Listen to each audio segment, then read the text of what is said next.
Hello friends, तो एक बार फिर आप सभी का स्वागत है हमारे ई लर्निंग प्लेटफॉर्म ओरिजिन्स ई शाला पे। और इस बार हम अपना लास्ट टाइम का लेक्चर पाउडर मेटलर्जी का पार्ट 3 स्टार्ट करने वाले हैं। तो लास्ट टाइम हमने ब्लेंडिंग तक के प्रोसीजर को देख लिया था और समझ लिया था। तो अब हम उसके बाद वाला प्रोसेस समझने वाले हैं जिसका नाम है पाउडर कॉम्पैक्शन। तो यहाँ पे हमें थोड़ा सा कंफ्यूज नहीं होना है, ये मेकअप वाला पाउडर कॉम्पैक्ट नहीं है, ये हमारा पाउडर मेटलर्जी वाला कॉम्पैक्शन प्रोसेस है। तो इसके अंदर हम हमारे जो मेटल पार्टिकल्स है पाउडर फॉर्म में उनको प्रेस टूल्स की मदद से प्रेशराइज करते हैं और उन्हें रिक्वायर्ड शेप, हमारे पार्ट का जो रिक्वायर्ड शेप है उसके अंदर प्रेशराइज करके उस शेप में ढाल देते हैं। और इसके लिए हम उन्हें कोल्ड स्टेट में ही ज़्यादा प्रिफरेबली प्रेशराइज करते हैं ताकि वो कोल्ड वेल्डिंग हो जाए। कोल्ड वेल्डिंग टर्म आपको पता नहीं हो तो मैं समझा देता हूँ कि जब हम किसी भी मेटल के पार्ट को दूसरे मेटल के पार्ट से प्रेशर के साथ कांटेक्ट में लाएं और कुछ देर तक उस प्रेशर को मेंटेन करके उन दोनों को कांटेक्ट में रखें तो वो दोनों कुछ हद तक चिपक जाते हैं, एक तरह से वेल्डिंग की तरह जॉइंट हो जाते हैं। पर उसके लिए प्रेशर बहुत हाई होना चाहिए ताकि बड़े पार्ट्स हो उसके लिए। लेकिन यहाँ पे क्योंकि हमारे पाउडर पार्टिकल्स बहुत ही छोटे छोटे हैं तो कुछ 1 मेगा न्यूटन तक के प्रेशर से भी वो इजीली चिपक जाते हैं, यानी एक दूसरे के साथ कोल्ड वेल्डिंग जैसे जॉइंट हो जाते हैं। और ये प्रोसेस आपने पहले भी, अगर आपको दूसरा एग्जांपल समझना है तो आपने देखा होगा कि कई बार हम कभी कभी आरी से, जब आपने वर्कशॉप में काम किया होगा तो लोहे के पीस को काटते हैं तो लोहे के छोटे छोटे पाउडर आरी के ऊपर चिपक जाते हैं। तो क्यों चिपकते हैं? क्योंकि वहाँ पे वो कोल्ड वेल्ड हो जाते हैं।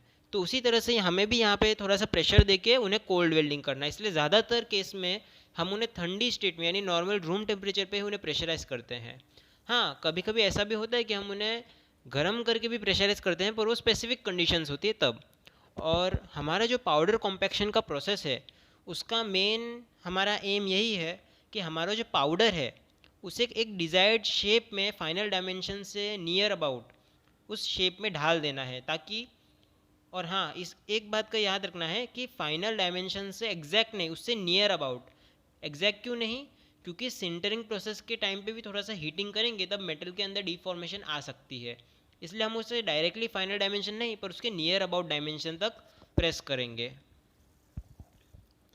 और कॉम्पैक्टिंग करने से हमारा जो पाउडर है उसकी स्ट्रेंथ और पोरोसिटी को हम कंट्रोल कर सकते हैं और हमें जो रिक्वायरमेंट है वो हिसाब से हम स्ट्रेंथ और पोरोसिटी प्रोवाइड कर सकते हैं। जैसे कि अगर मैं किसी पाउडर को बहुत ही ज़्यादा प्रेशराइज करके कॉम्पैक्ट करूँ तो उसकी स्ट्रेंथ अच्छी आएगी पर पोरोसिटी कुछ हद तक रिड्यूस हो जाएगी। और अगर मुझे पोरोसिटी ज़्यादा चाहिए तो मुझे थोड़ा कम प्रेशर लगाना पड़ेगा और फिर उसके बदले में मेरी स्ट्रेंथ कम आएगी। और नॉर्मली कॉम्पैक्टिंग टेक्निक्स जितनी भी है उनको दो ग्रुप में क्लासिफाई किया गया है। फर्स्ट है प्रेशर कॉम्पैक्टिंग, जिसके अंदर हम प्रेशर का यूज़ करके हमारे पाउडर को कॉम्प्रेसिंग ऑपरेशन देते हैं। और सेकेंड है प्रेशर लेस कॉम्पैक्टिंग, जिसमें हमें ज़्यादा प्रेशर की ज़रूरत नहीं पड़ती या फिर ऑलमोस्ट नेग्लिजिबल प्रेशर की ज़रूरत पड़ती है हमारे कॉम्पैक्टिंग प्रोसेस को कंप्लीट करने के लिए। तो यहाँ पे आप कुछ नाम देख सकते हैं अलग अलग: die pressing, roll pressing, extrusion method, slip casting, continuous compaction. इन सब मेथड्स को हम इस वीडियो लेक्चर में स्टडी करने वाले हैं। तो सबसे पहले हम प्रेशर टेक्निक्स को देखेंगे, जिसमें सबसे पहला था डाई प्रेसिंग। तो डाई प्रेसिंग के नाम से ही हमें पता चलना चाहिए कि इसके अंदर हमें डाइस की ज़रूरत पड़ेगी। डाई यानी कलर करने वाली डाई नहीं।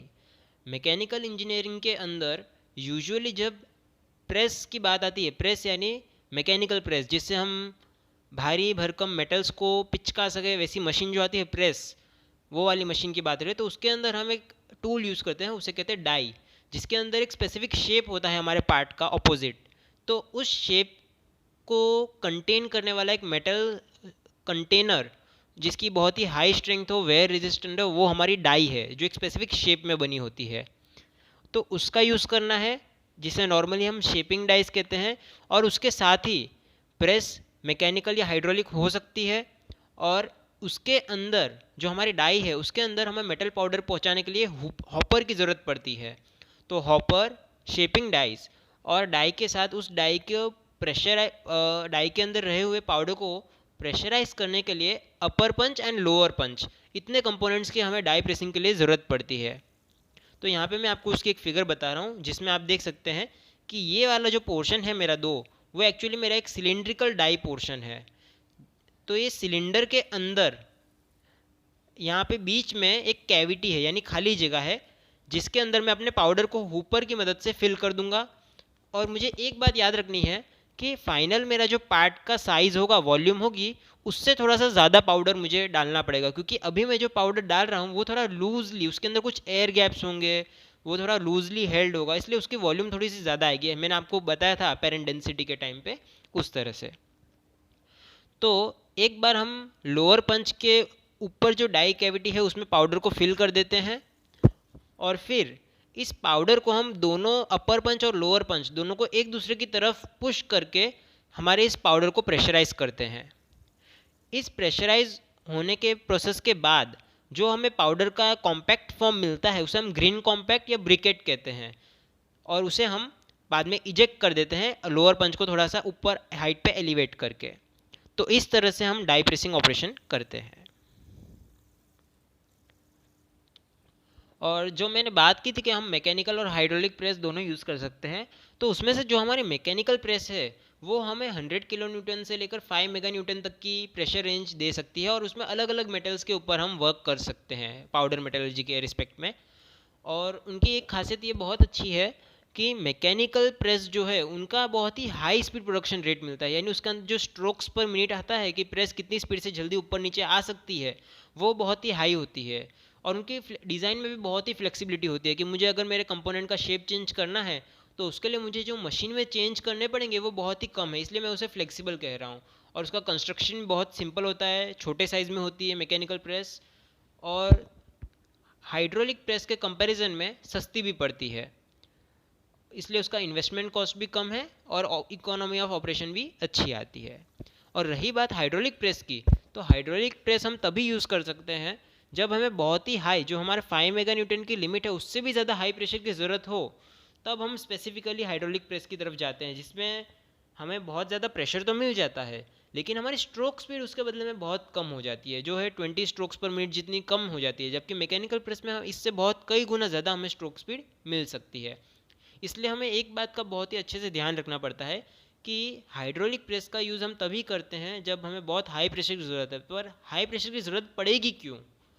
तो हाई प्रेशर की ज़रूरत तब पड़ती है जब हमारे पार्ट की ज्योमेट्री बहुत ही कॉम्प्लिकेटेड हो, कुछ इस तरह कि मेरा पाउडर अच्छे से उस कैविटी में फ्लो ना हो सके, तो उसे फ्लो करने के लिए फोर्सफुली मुझे प्रेशर ज़्यादा देना पड़ेगा।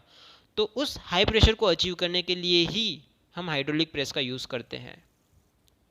अब मेरा जो कॉम्पैक्ट करने के लिए प्रेशर है कॉम्पैक्शन के लिए, वो किस पे डिपेंड करता है? तो वो 3 फैक्टर्स पे डिपेंड करता है। सबसे पहला कि मुझे मेरे फाइनल प्रोडक्ट की डेंसिटी कितनी चाहिए, मुझे जितनी ज़्यादा डेंसिटी चाहिए होगी मुझे उतना प्रेशर ज़्यादा रखना पड़ेगा।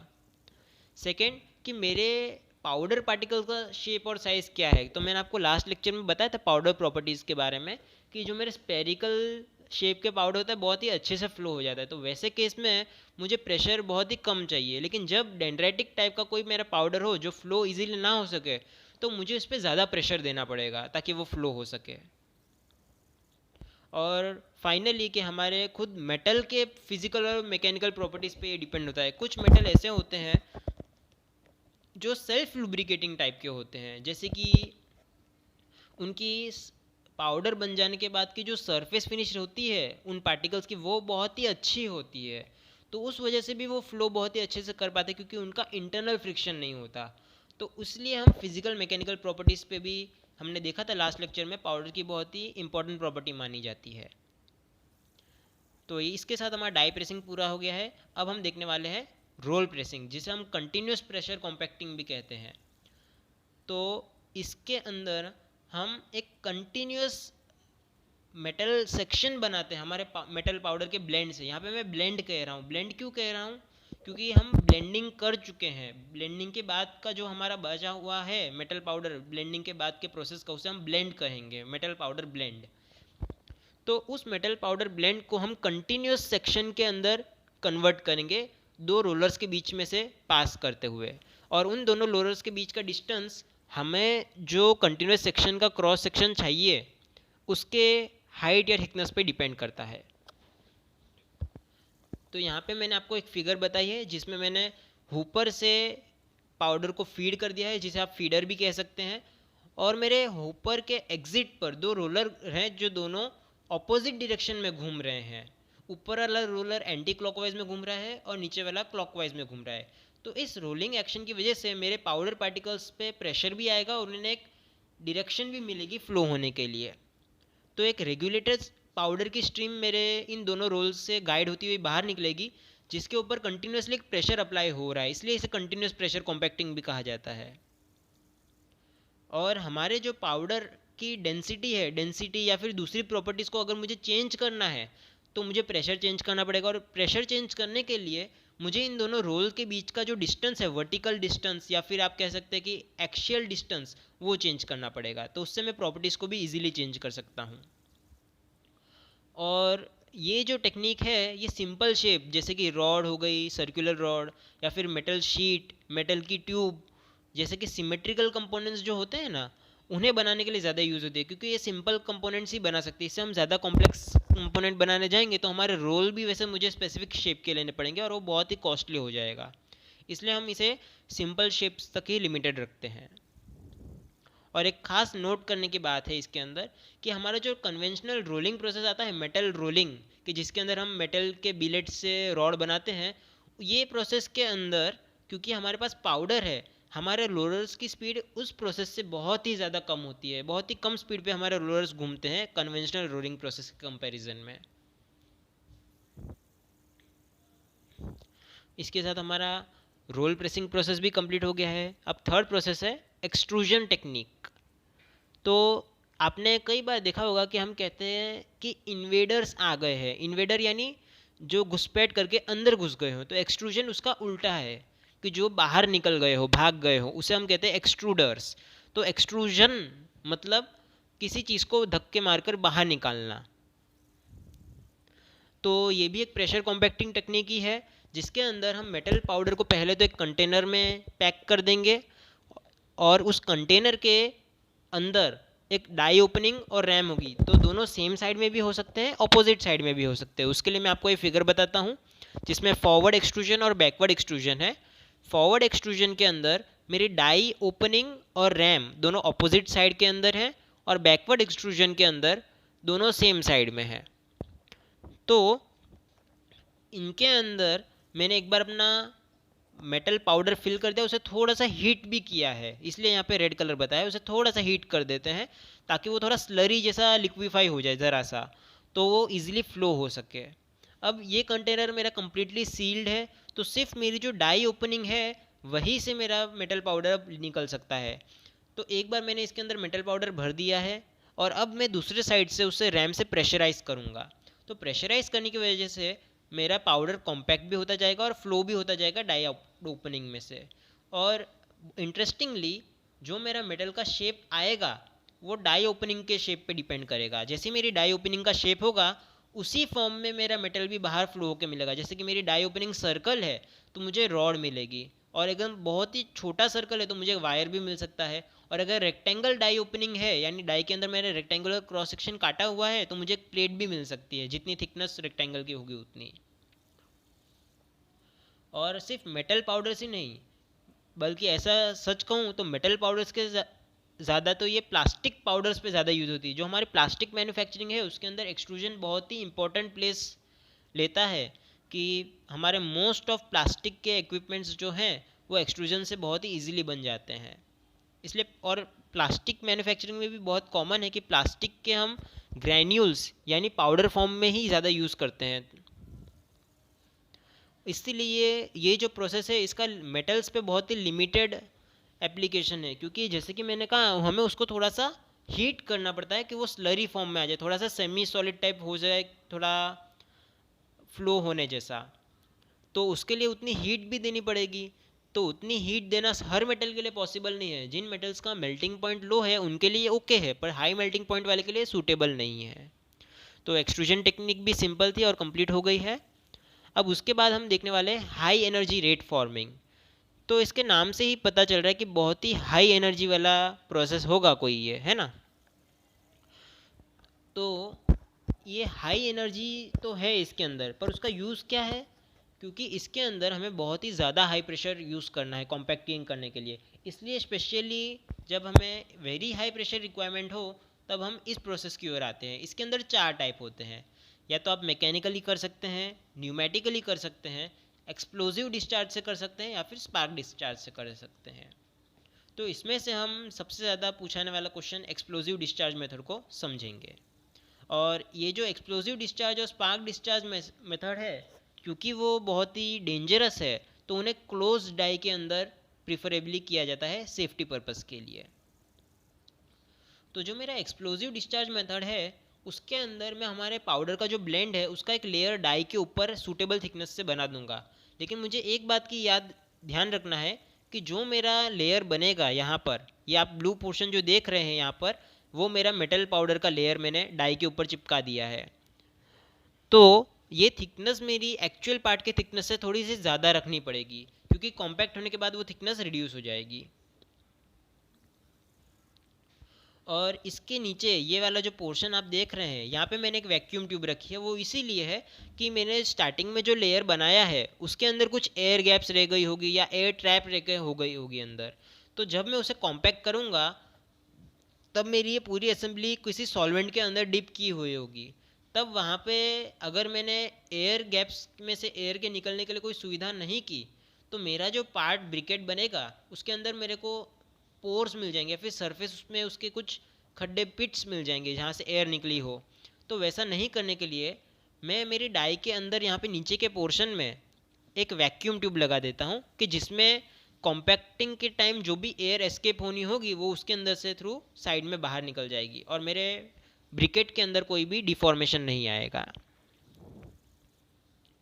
तो एक बार अगर मैं इस डाई के ऊपर मेरे पाउडर ब्लेंड को इस तरह से लेयर बना के लगा दूं, बाद में मैं इसे एक सॉल्वेंट में डिप कर देता हूं, कूलिंग सॉल्वेंट के अंदर, क्योंकि एक्सप्लोजिव है तो बहुत ही हाई टेम्परेचर होगा और उस हाई टेम्परेचर के वजह से कोई एक्सीडेंट ना हो, तो हमें इसे पूरे सेटअप को किसी कूलिंग सॉल्वेंट में सबमर्ज कर देंगे। यहाँ पे हम पानी ले रहे हैं क्योंकि पानी बहुत ही इजीली अवेलेबल है और ठंडा भी बहुत ही अच्छे से कर देता है।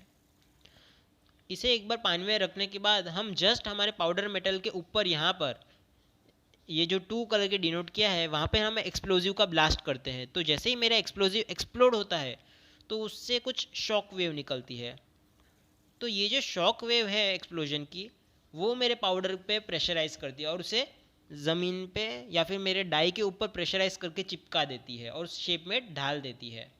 और इस दरमियान जो भी मेरी एयर ट्रैप्स है वो सब वैक्यूम ट्यूब से बाहर निकल जाती है।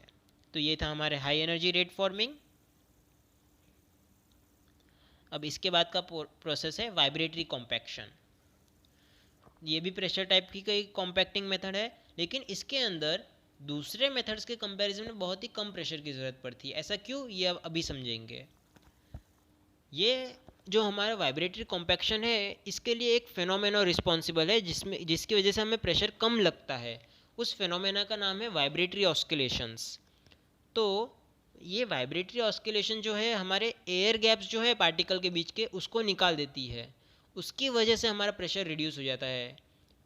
तो ये वाइब्रेटरी कॉम्पैक्शन क्या है, तो आपने कई बार देखा होगा कि जब हम गेहूँ या कोई भी ग्रेन पिसा के लाते हैं तब उसका जो आटा होता है उसको हम कंटेनर में फिल करते हैं। तो कंटेनर हमारा फिल हो जाता है लेकिन फिर भी हमारे पास आटा बचा रह जाता है, तो हम कंटेनर को साइड से थोड़ा सा पीटते हैं तो उससे हमारा आटा जो है बैठ जाता है। तो क्यों बैठता है, क्योंकि उसके अंदर जो एयर के पार्टिकल्स या खाली स्पेस रह गई हो उसे पाउडर अपने आप सेटल डाउन होकर फिल कर देता है। तो ये एक वाइब्रेटरी ऑस्किलेशन का हमारा डेली लाइफ का एग्जांपल है जो हम पाउडर मेटलर्जी में इम्प्लीमेंट कर रहे हैं। तो जिस तरह से हम आटे को सेटल डाउन करते हैं उसी तरह हमारे जो पाउडर को हमने हीप किया है उसे भी हम वाइब्रेशंस देकर वाइब्रेटरी ऑस्किलेशन की मदद से उसको सेटल डाउन करने की ट्राई करते हैं ताकि वो यूनिफॉर्मली लेआउट हो जाए और उसके ऊपर जो हमें प्रेशर लगाना पड़ेगा वो कम हो जाएगा इस वजह से।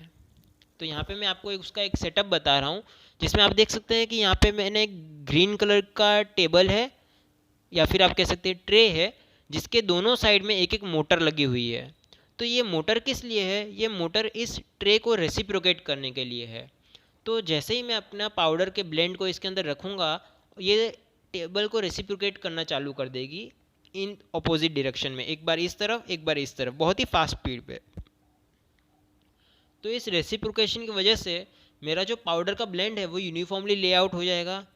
अब इस लेआउट हो गए पाउडर ब्लेंड पे मैं नॉर्मली हमारे जो पंच एंड डाई प्रोसेस है उससे अब प्रेशराइज कर सकता हूँ, तो मुझे प्रेशर कम लगेगा।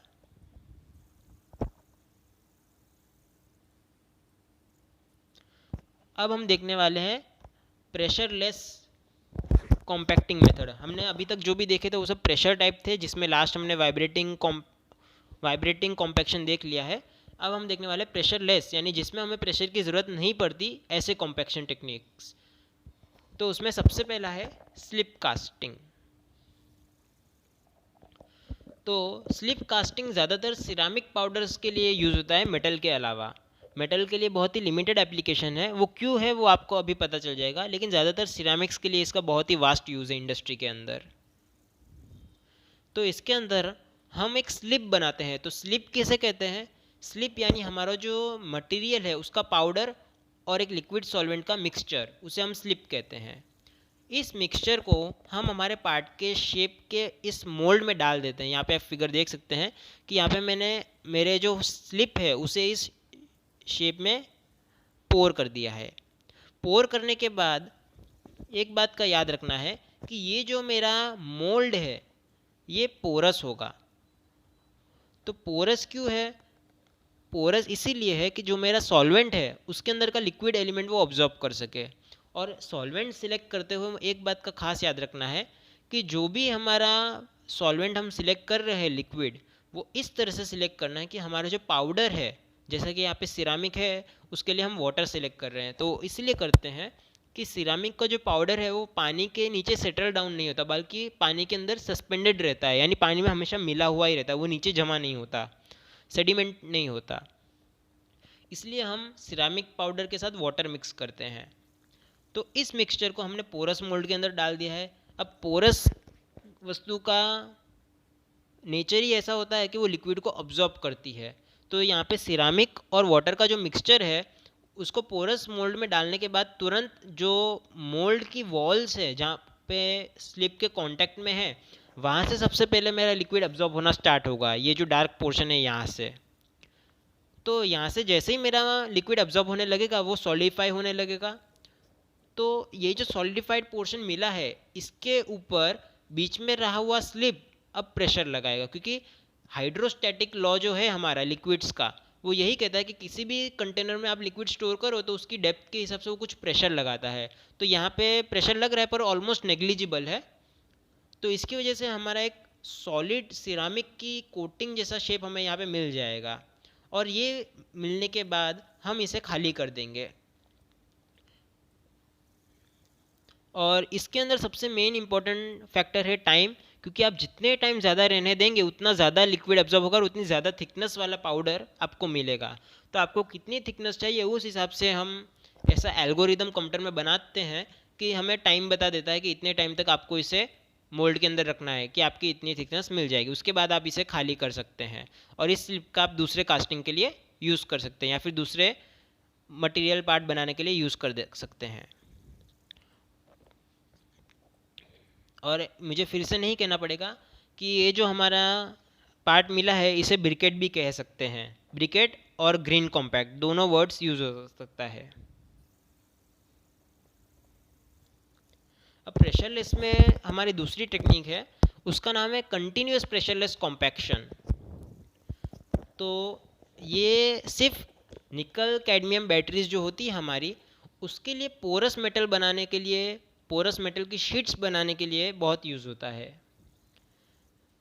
इसके अंदर भी हम एक स्लरी फॉर्म में हमारा मेटल पाउडर को फ्लैट स्क्रीन के ऊपर अप्लाई करते हैं। स्लरी फॉर्म यानी सेमी सॉलिड फॉर्म, जैसा हमने स्लिप के साथ बना के पाउडर को किसी सॉल्वेंट के साथ मिक्स कर दो और उसे सेमी सॉलिड बना दो। हमारा घी कैसा होता है, पूरा फ्लो भी नहीं होता और पूरा एक जगह रहता भी नहीं, वो सेमी सॉलिड फॉर्म हो गया थोड़ा। तो उस तरह की जो हमारी स्लरी मिलती है स्लिप की तरह, वो हम एक मेटल स्क्रीन के ऊपर अप्लाई कर देंगे। और ये जो हम अप्लाई करते हैं स्लरी, उसकी थिकनेस हमें कभी भी हमारे एक्चुअल पार्ट के डायमेंशन से थोड़ी सी ज़्यादा ही रखनी चाहिए, क्योंकि सिंटरिंग करते वक्त, प्री सिंटरिंग ऑपरेशन करते वक्त उसकी थिकनेस वापस रिड्यूस हो जाती है, इसलिए हम थिकनेस को थोड़ा सा ज़्यादा रखते हैं। और थोड़े देर के बाद जो हमारा स्लरी है उसमें से जो वॉलेटाइजिंग लिक्विड होगा, वॉलेटाइजिंग लिक्विड किसे कहते हैं वो मैं आपको बता चुका हूँ कि ऐसे लिक्विड जो नॉर्मल रूम टेम्परेचर पे वेपराइज हो जाए। तो यहाँ पे मैंने स्लरी बनाने के लिए पाउडर और वॉलेटाइजिंग लिक्विड का यूज़ किया है। तो ऐसे कॉम्बिनेशन के अंदर से जब मेरा वॉलेटाइजिंग लिक्विड वेपराइज हो जाएगा तो सिर्फ मेरा पाउडर रह जाएगा, और पाउडर बहुत ही अच्छे से चिपक जाएगा और पोरस रह जाएगा, क्योंकि वॉलेटाइजिंग लिक्विड जहाँ से निकल जाएगा वहाँ पे वो उसकी कैविटी यानी उसकी खाली जगह छोड़कर चला जाएगा। तो मेरा कंपोनेंट पोरस भी रह जाएगा और एक कंप्लीट पाउडर का लेयर, मुझे कंपोजिट लेयर मेरे स्क्रीन के ऊपर मिलेगा। कंपोजिट क्यों कहा है, क्योंकि वो सिर्फ अकेला पाउडर नहीं, वो क्योंकि अब वो स्क्रीन के साथ चिपक गया है तो दो अलग अलग टाइप के मटेरियल्स की बनी हुई कंपोजिट पार्ट वो कहलाएगा। तो इस तरह से मेरा कंटिन्यूस प्रेशरलेस कॉम्पैक्शन होता है, क्योंकि ये प्रोसेस के अंदर हमारा पूरा जो सरफेस है वो कंटिन्यूसली एक साथ बन जाता है, इसीलिए इसको कंटिन्यूस प्रोसेस माना गया है। और इसके अंदर हमने किसी टाइप का प्रेशर अप्लाई नहीं किया है, इसलिए प्रेशरलेस की कैटेगरी में ऑब्वियसली आएगा। तो इस लेक्चर के लिए इतना ही। हमारे लेक्चर को कंटिन्यू करने के लिए हमारे चैनल ओरिजिन्स ई शाला पे सब्सक्राइब करें। Thank you.